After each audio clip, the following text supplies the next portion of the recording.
ನಮಸ್ತೆ ನನ್ನ ಪ್ರಿಯ ಬಾಂಧವರೇ, ನಮ್ಮ ಪದ್ಮಾವತಿ ಚಾನಲ್ಗೆ ಸ್ವಾಗತ. ಬಾಂಧವರು, ಇವತ್ತು ನಾವು ನೋಡ್ತಿರೋ ಅಂಥದ್ದು ನಿಮ್ಮ ಹೆಂಡತಿ ಅಥವಾ ಮಕ್ಕಳು ಅಥವಾ ಸ್ತ್ರೀ ವಶ್ಯ. ನಿಮಗೆ ಬೇಕಾದಂಥವ್ರನ್ನ ಅಥವಾ ನೀವು ಇಷ್ಟಪಟ್ಟವ್ರನ್ನ ಅಂಥವ್ರನ್ನ ವಶ ಮಾಡಿಕೊಳ್ಳುವಂಥ ಒಂದು ಯಂತ್ರ. ಇದು ಭಾಳ ಆಗಿನ ಕಾಲದ ಒಂದು ಪ್ರಾಚೀನವಾದ ಒಂದು ಯಂತ್ರ. ಇದನ್ನು ಕಾಮಾಕ್ಷ ಯಂತ್ರ ಅಥವಾ ಸ್ತ್ರೀ ಯಂತ್ರ, ವಶ್ಯ ಯಂತ್ರ ಅಂತ ಕೂಡ ಸಾಕಷ್ಟು ಹೆಸರುಗಳಿಂದ ಕರೀತಾರೆ. ಬನ್ನಿ, ಇವತ್ತು ನಾವು ಇದರಿಂದ ಯಾವ್ಯಾವ ರೀತಿ ಏನು ಅಂತ ನೋಡೋಣ. ಈ ಒಂದು ಸ್ತ್ರೀಯು ವಶಕ್ಕಾಗಿ ಪ್ರಯೋಗ. ಈ ಯಂತ್ರ ದರ್ಶನ ಮಾತ್ರದಿಂದ ಕೆಲವೊಂದು ಸರಿ ನೋಡ್ತಾ ಇದ್ರೇ ಅವು ಕೆಲವೊಂದು ಸ್ತ್ರೀಯರು ಕೂಡ ಆಕರ್ಷಿತರಾಗಿ ಯಾರು ಧಾರಣೆ ಮಾಡಿರ್ತಾರೋ ಅಂಥವ್ರಿಗೆ ವಶ ಆಗ್ತಾರೆ. ಸ್ತ್ರೀಯು ಬಹಳ ಅವರ ಮೇಲೆ ಮನಸ್ಸುಳ್ಳವಳಾಗಿ ಅವ್ರ ಹಿಂದೆಯೇ ಬರ್ತಾಳೆ ಅಂತ ನಮ್ಮ ಒಂದು ಗ್ರಂಥದಲ್ಲಿ ಕೊಟ್ಟಿದ್ದಾರೆ. ಅಂದರೆ ಇದು ಒಳ್ಳೆತನಕ್ಕೆ, ನಿಮ್ಮ ಮನೆಗಳಿಗಾಗಿ, ನಿಮ್ಮ ಒಂದು ಅಥವಾ ಏನೋ ಭಾಳ ವರ್ಷದಿಂದ ಇಷ್ಟಪಟ್ಟಿದ್ದೀರಾ, ಅವರು ನಿಮಗೆ ಬೇರೆ ಒಬ್ಬರು ಸಿಕ್ಕಿದ್ದಾರೆ ಅಂತ ಮೋಸ ಮಾಡಿ ಹೋಗಿರ್ತಾರೆ. ಇಂಥದಕ್ಕೆ ಆದರೆ ಮಾಡೋಕ್ಕೋಗಿ ಅಂತ ಏನಾದರೂ ನಿಮಗೆ ತೊಂದರೆ ಆಗಿದೆ, ಮೋಸ ಮಾಡಿದ್ದಾರೆ ಅಂದರೆ ಮಾತ್ರ ಇಂಥದನ್ನ ಮಾಡ್ಕೊಳ್ಳಿ. ಅದು ಬಿಟ್ಟು ಬೇರೆಯವರ ಸ್ತ್ರೀನ ಅಥವಾ ಬೇರೆಯವರ ಗಂಡನ್ನು ಇದನ್ನು ಈ ರೀತಿಯೆಲ್ಲ ಮಾಡಲ್ಲ. ಸ್ತ್ರೀ ವಶಕ್ಕೆ ಮಾತ್ರ ಬರುತ್ತೆ, ಪುರುಷ ವಶೀಕರಣಕ್ಕೆ ಬರಲ್ಲ. ಇದು ಈ ರೀತಿ ನೋಡ್ಕೊಳ್ಳಿ. ಇದಕ್ಕೆ ಬೇಕಾಗಿರೋ ಅಂಥದ್ದು ಕರ್ಪೂರ, ಕುಂಕುಮ, ಗೋರೋಜನ ಇದನ್ನೆಲ್ಲ ಮಿಕ್ಸ್ ಮಾಡಿಕೊಂಡು ನೀರಿನಲ್ಲಿ ಒಂದು ತಯಾರಿ ಮಾಡ್ಕೋಬೇಕು. ತೆಗೆದುಬಿಟ್ಟು ಅದು ಒಂದು ಇಂಕ್ ಥರ ಮಾಡಿಕೊಂಡು ಒಂದು ಪಂಚಲೋಹದ ಒಂದು ಕಡ್ಡಿಯಿಂದ ಭೋಜಪತ್ರ ಮೇಲೆ ಬರ್ಕೋಬೇಕು. ಇದನ್ನೇನು ಕೊಟ್ಟಿದ್ದಾರೆ ಇಲ್ಲಿ ಒಂದು ಯಂತ್ರ, ಈ ಯಂತ್ರನ ಬರ್ಕೋಬೇಕು ಭೋಜಪತ್ರದ ಮೇಲೆ. ಬರೆದಾದ್ಮೇಲೆ ಇದು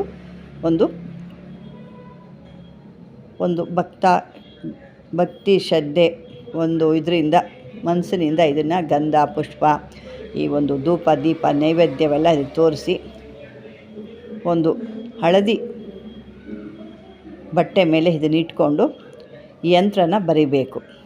ಬರೆಯುವಾಗ ನೀವು ಯಾವ ಸ್ತ್ರೀನ ಅಥವಾ ನಿಮ್ಮ ಹೆಂಡತಿನ ಅಥವಾ ನಿಮ್ಮ ಪ್ರೇಯಸಿನ ಮೇಲೆ ನಿಮಗೆ ಎಷ್ಟು ಇಷ್ಟ ಇರುತ್ತೋ ಅದನ್ನು ನೀವು ಕಲ್ಪನೆ ಮಾಡ್ಕೋಬೇಕು. ಏನು ಇಷ್ಟದಲ್ಲಿರುತ್ತೆ, ಯಾವ ರೀತಿ ಒಂದು ಪ್ರೀತಿಲಿರ್ತೀರ ಅನ್ನೋದನ್ನ ನೀವು ಒಂದು ಕಲ್ಪನೆ ಮಾಡಿಕೊಂಡು ಆ ಒಂದು ಸ್ತ್ರೀಯ ಹೆಸರನ್ನ ನೆನೆಸ್ಕೋಬೇಕು. ಅವರ ಹೆಸರನ್ನ ನೀವು ಮನಸ್ಸಲ್ಲಿ ನೆನೆಸ್ಕೊಂಡು ಅದನ್ನು ಪೂಜೆ ಮಾಡಿ ನಂತರ ಇದನ್ನು ನೀವು ಧಾರಣೆ ಮಾಡ್ಕೋಬೇಕು. ಅದು ಮತ್ತು ಇನ್ನೊಂದು ಏನಪ್ಪ ಅಂದರೆ, ಇದೆಲ್ಲ ಆದಮೇಲೆ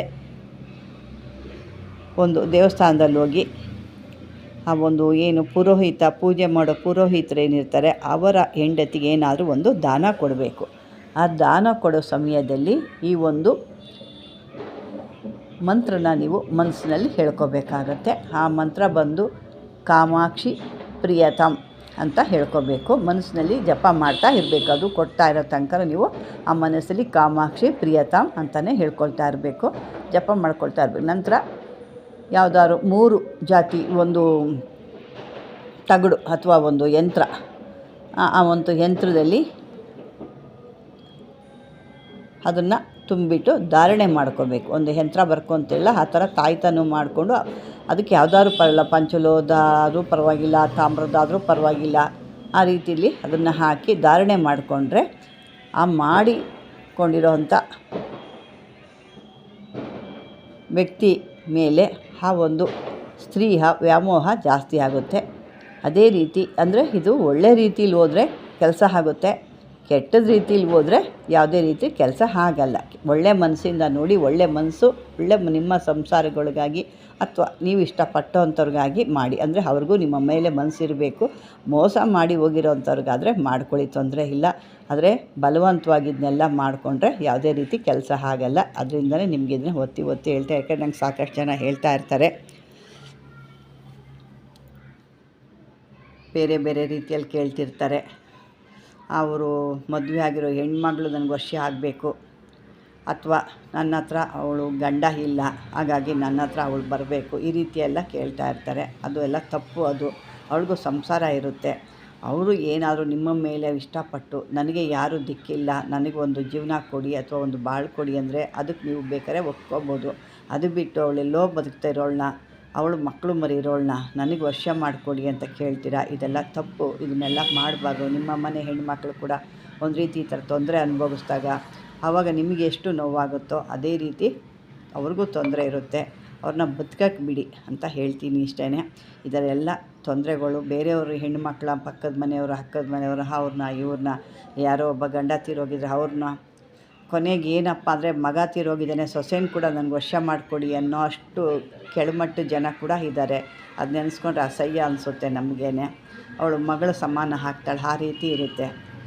ಇದೆಲ್ಲ ನಮ್ಮ ಒಂದು ಜನಗಳು ಯಾಕೆ ಈ ಒಂದು ಇದ್ರ ಹಿಂದೆ ಬಿದ್ದಿದ್ದಾರೋ ಗೊತ್ತಿಲ್ಲ. ಅದು ಒಂದು ಕೆಟ್ಟತನ. ಅದು ಒಂದು ಮಗನ ಹೆಂಡ್ತಿ ಏನಾಗಬೇಕು ಅನ್ನೋದು ಕೂಡ ಗೊತ್ತಿಲ್ಲ. ಸೊಸೆ ಆದ್ರೇನು ಮಗಳಾದ್ರೆ ಎರಡೂ ಒಂದೇ ಅಲ್ವಾ. ಹಾಗಾಗಿ ಈ ಥರದ್ದು ಕೂಡ ಸಾಕಷ್ಟು ನನಗೆ ಕೇಳ್ತಿರ್ತವೆ. ಅಥವಾ ನಾದಿನಿ ಆಗ್ಬೋದು, ಅತ್ತಿಗೆ ಆಗ್ಬೋದು, ಎಲ್ಲ ರೀತಿಯಲ್ಲಿ ಒಂದು ಹೆಣ್ಣು ಅಂದರೆ ಹೆಣ್ಣನ್ನು ಭೋಗವಸ್ತುವಾಗಿ ನೋಡ್ತಾರೆ ಹೊರತು ಯಾವುದೇ ರೀತಿ ಒಂದು ಸಹೋದರಿ ಥರ ಯಾರೂ ನೋಡ್ತಾ ಇಲ್ಲ. ಅದೆಲ್ಲ ಕೆಟ್ಟದ್ದು. ಇದೆಲ್ಲ ಮಾಡೋಕ್ಕೆ ಹೋಗಬೇಡಿ. ಇದೆಲ್ಲ ಎಷ್ಟು ಏಕೆ ಅಂದರೆ ಮನುಷ್ಯನಿಗೆ ಈಗ ರಕ್ತ ಇರುತ್ತೆ ಗೊತ್ತಾಗಲ್ಲ. ಮುಂದೆ ಆ ರಕ್ತ ಕಮ್ಮಿ ಆದಾಗೆಲ್ಲ ಅದರ ಪ್ರಯೋಗ ನಿಮಗೆ ಗೊತ್ತಾಗುತ್ತೆ, ಏನಾಗುತ್ತೆ. ಬೇರೆಯವರ ಹೆಣ್ಣು ಮಕ್ಕಳ ಮೇಲೆ ಕಣ್ಣು ಹಾಕಿದ್ರೆ ಏನಾಗುತ್ತೆ ಅನ್ನೋದು ಗೊತ್ತಾಗುತ್ತೆ. ಹಾಗಾಗಿ ಅಂಥ ಒಂದು ಕೆಟ್ಟದ್ದು ಮಾಡಿದಾಗ ನಿಮಗೆ ಇದು ತೊಂದರೆ ಆಗುತ್ತೆ. ಹಾಗಾಗಿ ಇದನ್ನು ಬೇಡ. ಇದು ನಿಮಗೆ ಮೋಸ ಮಾಡಿದಂಥವಳು ಒಂದು ನಿಮ್ಮ ಪ್ರೇಯಸಿ ಇರ್ಬೋದು, ಪ್ರೇಮಿ ಇರ್ಬೋದು, ಅಥವಾ ಹೆಂಡತಿ ಇರ್ಬೋದು, ಈ ರೀತಿ ಇಂಥವ್ರು ಇದ್ದವ್ರನ್ನ ಮಾತ್ರ ನೀವು ನಿಮ್ಮ ಸಂಸಾರ ಉಳ್ಕೊಳ್ಳೋಕ್ಕೆ ಅಥವಾ ನಿಮ್ಮ ಪ್ರೀತಿ ಉಳಿಸ್ಕೊಳ್ಳೋಕ್ಕೆ ಇದನ್ನು ಮಾಡಿ ಧಾರಣೆ ಮಾಡ್ಕೊಳ್ಳಿ ಅಂತ ಹೇಳ್ತೀವಿ. ಇದನ್ನು ಧಾರಣೆ ಮಾಡಬೇಕು ಅಂದ್ರೂ ಇದನ್ನು ಸಿದ್ಧಿ ಮಾಡಿರಬೇಕು. ಸುಮ್ಮನೆ ಯೂಟ್ಯೂಬ್ಗಳು ನೋಡ್ಕೊಂಡು ಧಾರಣೆ ಎಲ್ಲ ಮಾಡ್ಕೊಂಡು ಯಾವುದೇ ಕೆಲಸ ಆಗಲ್ಲ. ಅದಕ್ಕೆ ಒಂದು ಸಿದ್ಧಿ ಆಗಿರಬೇಕು. ಅಂಥವ್ರಿಗೆ ಮಾತ್ರ ಇದು ಸಾಧನೆ ಆಗುತ್ತೆ.